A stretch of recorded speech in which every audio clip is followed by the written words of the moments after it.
السلام علیکم، کیسے ہیں آپ سب؟ آئی ہوپ سب ٹھیک ٹھاک ہوں گے۔ تو شروع کرتے ہیں آج کے ایپیسوڈ کیس نمبر 6 من کے محلے میں شکیل احمد چوہان۔ بیگم صاحبہ آپ بھی مزمل صاحب کا کہیں رشتہ کر دیں۔ بلقیس نے دودھ کا گلاس ممتاز بیگم کو پیش کرتے ہوئے ساتھ تجویز بھی پیش کر دی، اس کے سامنے مت کہہ دینا، تیرا بھی لحاظ نہیں کرے گا۔ ممتاز بیگم نے دودھ کا گھونٹ لیتے ہوئے بلقیس کو خبردار کر دیا، جی بیگم صاحبہ، ایک بات کی سمجھ نہیں آتی، مزمل صاحب کو شادی سے اتنی نفرت کیوں ہے؟ بلقیس تو بھی کملی ہے، تجھے ساری بات کا تو پتہ ہے، پھر بھی یہ سوال پوچھ رہی ہے۔ ممتاز بیگم نے دکھی ہو کر کہا، بیگم صاحبہ مزمل صاحب وہ سب بھول کیوں نہیں جاتے؟ کیسے بھول جائے بلقیس، کیسے بھول جائے؟ ممتاز بیگم نے دودھ کا گلاس سائڈ ٹیبل پر رکھا اور بیڈ کی ٹیک سے سر لگا کر ٹھنڈی سانس لی، جاری ہے جیسے اپنی اشال بھول گئی ہے۔ اس کی حکیم صاحب نے منگنی بھی کر دی ہے، لڑکا ولایت میں ہوتا ہے، سنا ہے 5-6 مہینے بعد نکاح کے بعد وہ اشال کے کاغذ ساتھ لے جائے گا، جیسے ہی اشال کے ویزے کا بندوبست ہوگا وہ بھی ولایت چلی جائے گی۔ بلقیس نے ساری تفصیل بتائی۔ مزمل ان سے ملا تھا؟ ممتاز بیگم نے پوچھا۔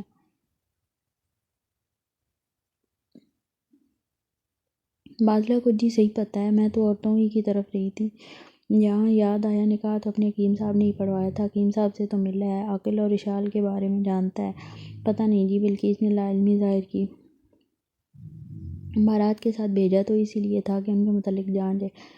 اب خود کیوں نہیں بتا دیتی؟ میں اس بارے میں بات کروں تو اٹھ کر چلا جاتا ہے، پھر کئی دن میرے ساتھ بھی موڈ بنائے رکھتا ہے۔ ممتاز بیگم نے افسردگی سے کہا۔ کمرے کا دروازہ کھلا تھا اور مزمل دروازے سے باہر کھڑا ممتاز بیگم کے سامنے کھڑا تھا۔ ممتاز بیگم نے دیکھا تو مزید بات نہیں کی۔ مزمل اندر آتے ہوئے بولا، کون موڈ بنا کر رکھتا ہے؟ کوئی نہیں، اپنی بلقیس باسط کی بات کر رہی تھی۔ ممتاز بیگم نے بات گول کر دی۔ مزمل نے بلقیس کی طرف دیکھتے ہوئے کہا، آپ جائیں، گھر میں بہو آئی ہے، اسے ناشتہ وغیرہ کروائیں۔ بادلہ نے جی انہیں ناشتہ کروا دیا، بیگم صاحبہ کا خیال رکھنے کے لیے کسی کو تو ہونا چاہیے تھا۔ میں جاتی ہوں اور بادلہ کو بھیجتی ہوں کہ وہ آپ کا ناشتہ بھی تیار کر دے۔ بلقیس جلدی سے چلی گئی۔ میں رات کو 2 دفعہ آیا تھا، آپ سو رہی تھیں۔ مزمل نے اپنی دادی کا ہاتھ اپنے دونوں ہاتھوں میں لیتے ہوئے بتایا۔ آج جلدی اٹھ گئے؟ دادی نے پوچھا۔ ہاں، میں نے اسلام آباد کے لیے نکلنا ہے۔ باسط کے ولیمے میں شرکت نہیں کرو گے؟ دادی نے سوال کیا۔ دادو آپ کے کہنے پر بارات کے ساتھ چلا گیا تھا۔ یہ کافی نہیں، میرا خیال ہے زندگی میں پہلی بار تم نے کسی شادی میں شرکت کی ہے، آخری بار بھی۔ میں چلتا ہوں، مجھے دیر ہو رہی ہے۔ مزمل جلدی سے دادی کے بیڈ روم سے نکل آیا، اسے اندازہ تھا کہ اب دادی بات سے بات نکال کر گھوم پھر کر اس کی شادی کی بات کریں گی۔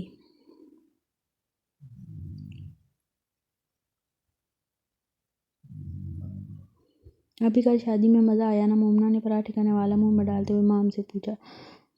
مام نے اپنی کلائی کی خراشیں دیکھتے ہوئے جواب دیا۔ سفید پٹی اس نے فجر کی نماز کا وضو کرتے وقت اتار دی تھی۔ یہ تمہاری کلائی پر کیا ہوا ہے؟ مریم بی بی کی جیسی نظر پڑی، اس نے چائے کا کپ میز پر رکھا اور فکر مندی سے مام کی کلائی دیکھنے لگی۔ کچھ نہیں امی جان، گر گئی تھی، چوڑیاں ٹوٹ کر لگی ہیں، مام نے اطمینان سے بتایا۔ اور تو کوئی چوٹ نہیں آئی؟ مریم بی بی نے جلدی سے پوچھا۔ امی جی آپ ناشتہ کریں، میں بالکل ٹھیک ہوں، مام نے مسکراتے ہوئے اپنی ماں کو تسلی دی۔ امی جی آپ ہی کی شادی شمعون سے مت کریں، وہ اچھا لڑکا نہیں ہے، مومنہ نے چائے کا گھونٹ لیتے ہوئے کہا۔ مریم بی بی اور مام نے ایک دوسرے کی طرف دیکھا۔ مریم بی بی تو خاموش رہی مگر مام بول پڑی، مومنہ دیکھو، تمہیں کتنی بار سمجھایا، ابو جی نے یہ نسبت طے کی ہے اور مجھے کسی قیمت پر بھی ان کی زبان کا پاس رکھنا ہے۔ دوسری بات، شمعون تم سے بڑا ہے، اسے بھائی کہا کرو، مام نے شگفتگی سے مومنہ کو سمجھایا۔ بھائی ناشتہ تیار ہے، نیچے آ جائیں جلدی سے۔ بادلہ آئی، اطلاع دی اور چلی بھی گئی۔ مزمل آئینے کے سامنے کھڑا ہوا ٹائی باندھ رہا تھا، اس نے اپنا بریف کیس اٹھایا اور ڈائننگ ہال کی طرف چل دیا۔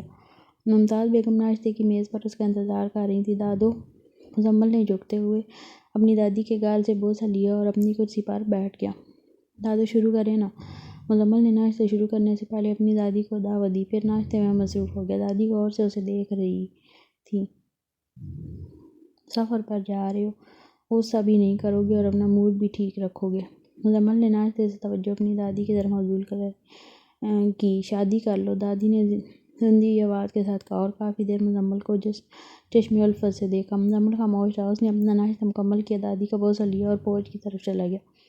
وہاں اس نے اپنی گاڑی پر نظر ڈالی، سفید مرسڈیز اب بھی نو سنگار کے ساتھ ہی کھڑی تھی۔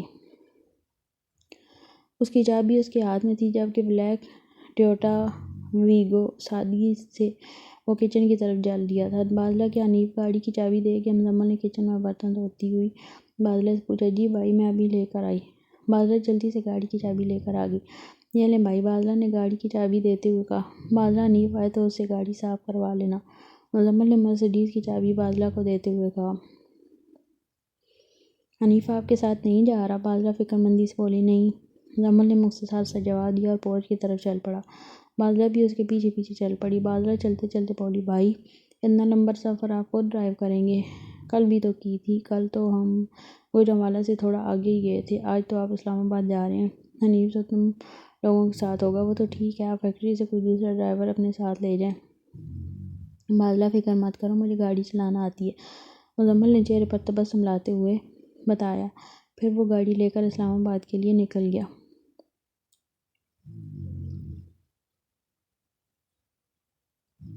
امی جی، کل جو دلہن کی کار ڈرائیو کر رہا تھا، اشال آپ ہی بتا رہی تھی، ہمارا ریلیٹیو ہے، لندن سے ایم بی کیا ہے اس نے، مومنہ نے چہکتے ہوئے کہا۔ یہ بھی اشال نے ہی بتایا ہوگا، ماں نے ترش لہجے سے پوچھا، جو کپڑے پریس کر رہی تھی۔ ڈیشنگ، سمارٹ، ڈیسنٹ، شادی تو ایسے بندے سے کرنی چاہیے۔ مومنہ آنکھوں میں سپنے سجائے بولی، یہ کس نے کہا تھا؟ مریم بی بی نے مسکراتے ہوئے پوچھا۔ وہ کپڑوں کو الماری میں ہینگ کر رہی تھی۔ ماں نے اپنی ماں کی طرف ناراضگی سے دیکھا۔ مومنہ تم جاؤ اور امی جی کے کپڑے لے کر آؤ، وہ بھی پریس کر دوں، بعد میں لائٹ چلی جائے گی۔ ماں نے کچھ خفگی سے کہا۔ مومنہ کپڑے لینے چلی گئی۔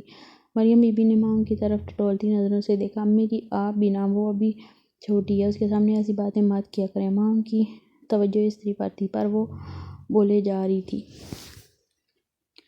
مریم بی بی نے کپڑے رکھے اور کرسی پر بیٹھ گئیں۔ کالج جاتی ہے، چھوٹی کہاں ہے؟ سچی بات تو یہ ہے کہ وہ لڑکا مجھے بھی بہت اچھا لگا تھا، میں تو چاہتی تھی تیری بھی کسی ایسے ہی لڑکے سے شادی ہوتی۔ ماں نے فوراً اپنی ماں کی طرف دیکھا۔ مریم بی بی پہلے ہی سے ماں کو دیکھ رہی تھی۔ اس نے ماں کے چہرے کی تحریریں پڑھنے کی کوشش کی۔ ماں نے نظر جھکا لی۔